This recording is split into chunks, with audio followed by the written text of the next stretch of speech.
सुबह 10 बार आवाज लगाने पर भी ना उठती कभी। आज 6 बजे उठकर चाय बनाने लगी, अखबार ले आई, पौधों को पानी दे दिया, पापा को मॉर्निंग वॉक पर जाने के लिए जगाने आ गई। आखिर ये चक्कर क्या है? घर के सब लोग पल्लवी को बड़ी आश्चर्य मुद्रा में देखे जा रहे थे। जब सबके सब्र का बांध टूट गया तो उसने मासूम से लहजे में कहा, वहां ससुराल में थोड़ी कोई होगा मेरे आगे पीछे घूमने के लिए। शादी तय हुए अभी 3 महीने ही हुए थे और पल्लवी की समझ में इतना परिवर्तन। बेटी को बड़ी होते देख सब खुश भी थे और दुखी भी। शादी हुई, पल्लवी अपने नए घर आई। सुबह नींद नहीं खुलेगी सोचकर वह पूरी रात नहीं सोई। जल्दी नहा धोकर पूजा कर अपनी पहली रसोई की तैयारी की और सोचने लगी क्या बनाऊं जो सबको अच्छा लगे, बच्चों को भी पसंद आए। इस कश्मकश में लगी थी कि एक सहज मीठी सी आवाज आई, पल्लवी तुम इतना जल्दी क्यों उठ गई बेटा? राहत का चस्का था उन स्वरों में।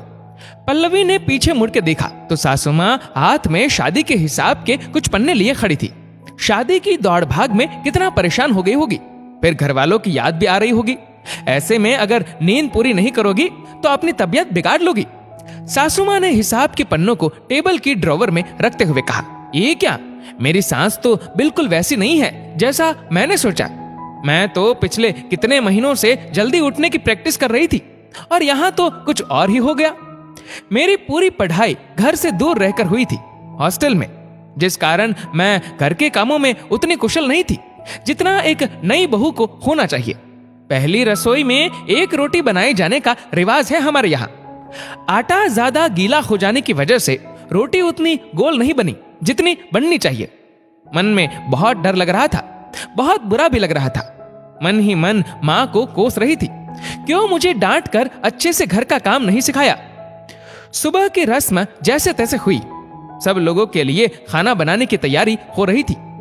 मैं किचन में खड़ी समझने की कोशिश कर रही थी कि कुछ प्रयास मैं भी करूं खाना बनाने का।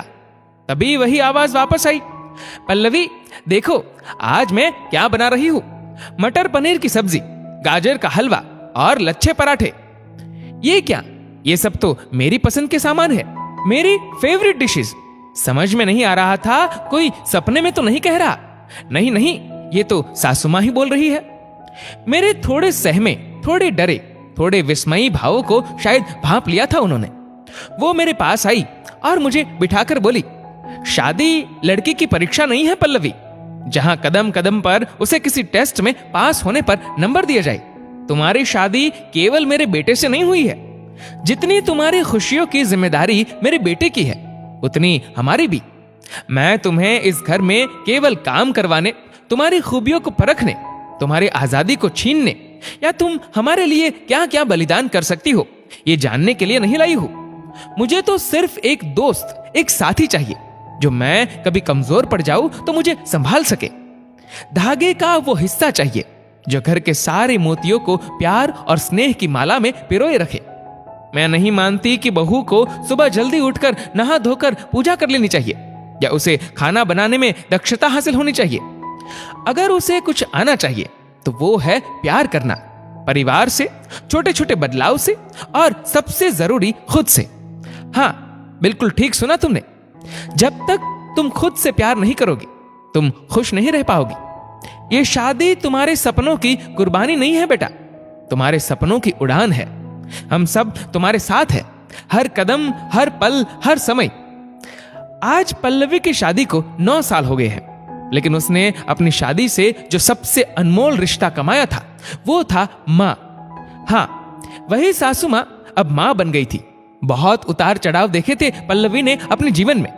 कभी मिसकैरेज, कभी पैसों की कमी, कभी पति से झगड़ा, कभी बच्चों की टेंशन, लेकिन आज भी मन से जुड़ी है वो अपनी सास से।